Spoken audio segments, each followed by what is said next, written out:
जय हिंद दोस्तों। द्वितीय विश्व युद्ध के दौरान जब ब्रिटेन के प्रधानमंत्री विंस्टन चर्चिल से भारत को स्वतंत्रता देने के लिए कहा गया तो उन्होंने कहा कि मैं ब्रिटिश साम्राज्य से भारत को स्वतंत्रता देने के लिए प्रधानमंत्री नहीं बना हूँ।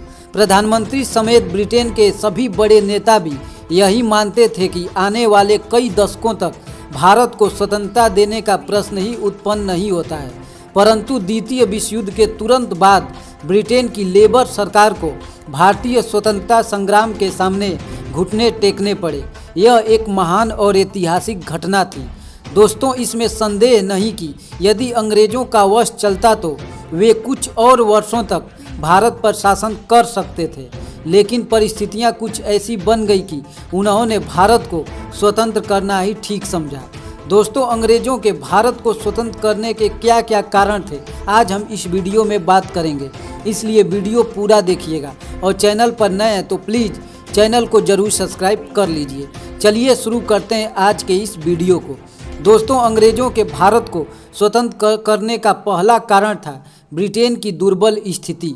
द्वितीय विश्व युद्ध के कारण ब्रिटेन बहुत शक्तिहीन हो गया था और उसमें अब इतनी शक्ति नहीं रही कि वह दूर दूर तक स्थित अपने उपनिवेशों की रक्षा कर सके और सैनिक और आर्थिक दृष्टि से अमेरिका पर आश्रित हो जाने के कारण ब्रिटेन अब द्वितीय श्रेणी का राष्ट्र बन गया था। अतएव भारतीय प्रशासन को संभालने के लिए अपनी बची खुची शक्ति लगाने के बजाय उसने भारत को स्वतंत्र कर देना ही अच्छा समझा। दोस्तों, दूसरा कारण है ब्रिटेन में लेबर पार्टी का सत्तारूढ़ होना। ब्रिटेन में लेबर पार्टी एक प्रगतिवादी दल है जिसने शुरू से ही उपनिवेशों की स्वतंत्रता का समर्थन किया है। उसने साम्राज्यवाद का सदैव विरोध किया। द्वितीय विश्व युद्ध के बाद आम चुनावों में लेबर पार्टी भारी बहुमत से विजयी होकर सत्तारूढ़ हुई। अपने चुनाव घोषणा पत्र में लेबर पार्टी ने जीतने और सत्तारूढ़ होने के बाद भारत को स्वतंत्रता देने की बात कही थी। जब ब्रिटिश जनता ने भारी बहुमत से लेबर पार्टी की भारत संबंधी नीति का समर्थन कर दिया तो इटली सरकार ने भारत को शीघ्र स्वतंत्रता देने के अपने वचन को पूरा करने का निश्चय किया। दोस्तों, अगला सबसे महत्वपूर्ण कारण है भारतीय राष्ट्रीय आंदोलन। भारत में राष्ट्रीयता की भावना व्यापक रूप से फैल चुकी थी। द्वितीय विश्व युद्ध के बाद यह भावना अपनी चरम सीमा पर पहुंच गई। अब इंग्लैंड में भी इतनी शक्ति नहीं रह गई थी कि भारत छोड़ो जैसे बड़े आंदोलन का दमन कर सके। ब्रिटिश सरकार समझ चुकी थी कि भारत पर अब नियंत्रण करना असंभव है और भारत को स्वतंत्र कर देना ही ठीक है। दोस्तों, अगला सबसे महत्वपूर्ण कारण है भारतीय सेना में राष्ट्रवाद की लहर।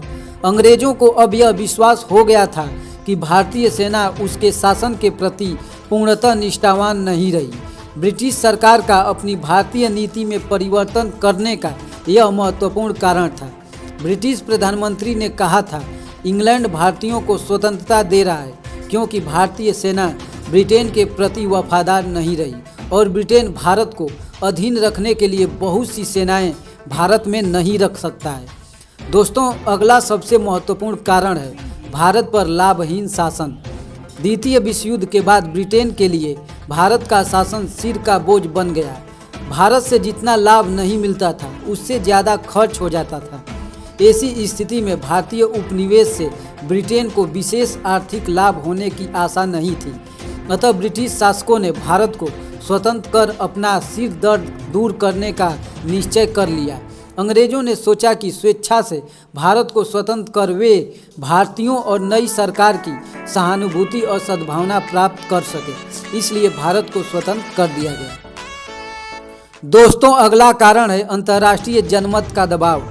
युद्ध के दौरान ही चीन, अमेरिका आदि ने ब्रिटेन पर दबाव डाला था कि वह भारत को स्वतंत्र कर दे। द्वितीय विश्व युद्ध के पश्चात इन देशों के अतिरिक्त सोवियत संघ ने भारत की स्वतंत्रता का समर्थन किया था। इसके अतिरिक्त विदेशों में अनेक भारतीयों ने ब्रिटिश साम्राज्य के खिलाफ प्रचार कर स्वतंत्रता के पक्ष में विश्व जनमत तैयार किया था। दोस्तों, अगला कारण है ब्रिटिश जनता का भारतीयों के प्रति सहानुभूति।